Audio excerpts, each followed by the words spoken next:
I pozdrav svima ljudi, ovdje je Pavla King 2 i ljudi, danas ćemo igrati Detektor laži. Sad ja i Milica smo smislili 3 pitanja.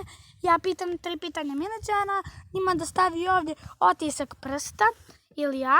I onda ovdje nam pokaže da li je to istina ili laž. Ali ovo je samo ono, čisto izrezanje, ovo je sprnja.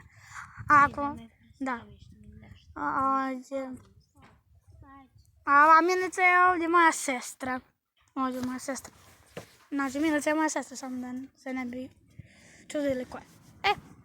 Ajde, ne znam, mene sad prvo da pitam.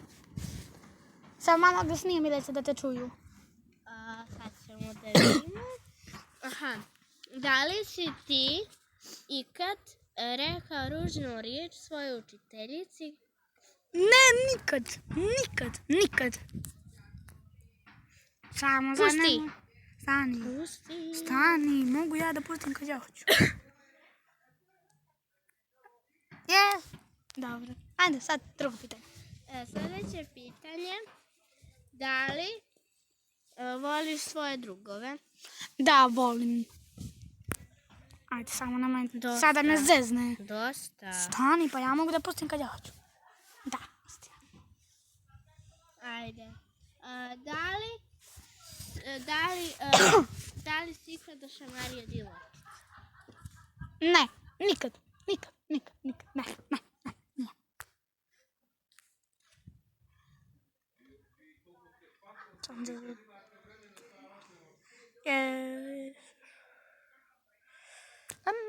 Kako? Nisam udario. Ovo je samo sprnja, nisam udario. Ajde, sad ja postavljam Milici pitanja. I sad sam ja zaboravila sva pitanja. Ajde, požuri. Da vidimo. Koje je bješe prvo pitanje? Aha, da li Milice ti voziš biciklom? Da.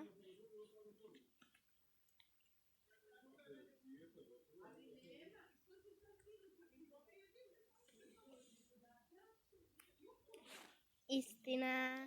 Dobro. Milice, da li si jednom pala na kamenje, da si se odrala, da ti točilo toliko krvi? Istina. Srušio me pas. Sad se bojim svakog psa, i malog i velikog.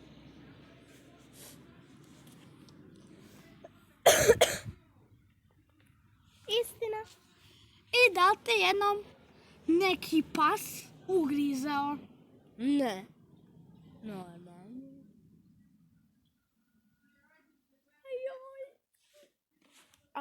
Nije, stvarno me nikad nije pas ugrizao. Pa da, ovo je samo sprnja. Ajde, još jedno pitanje ću da pitam Milicu. I ja jednog parkija. Da. Evo, da li Milica voli male mačiće koji su baš bezopasni? Da. Zašto da ne?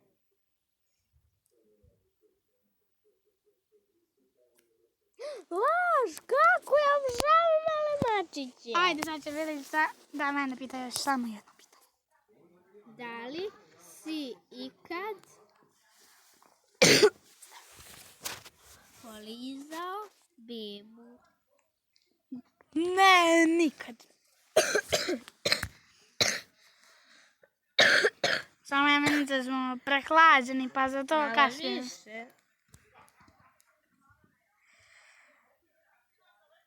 Ajde vidimo. Istina.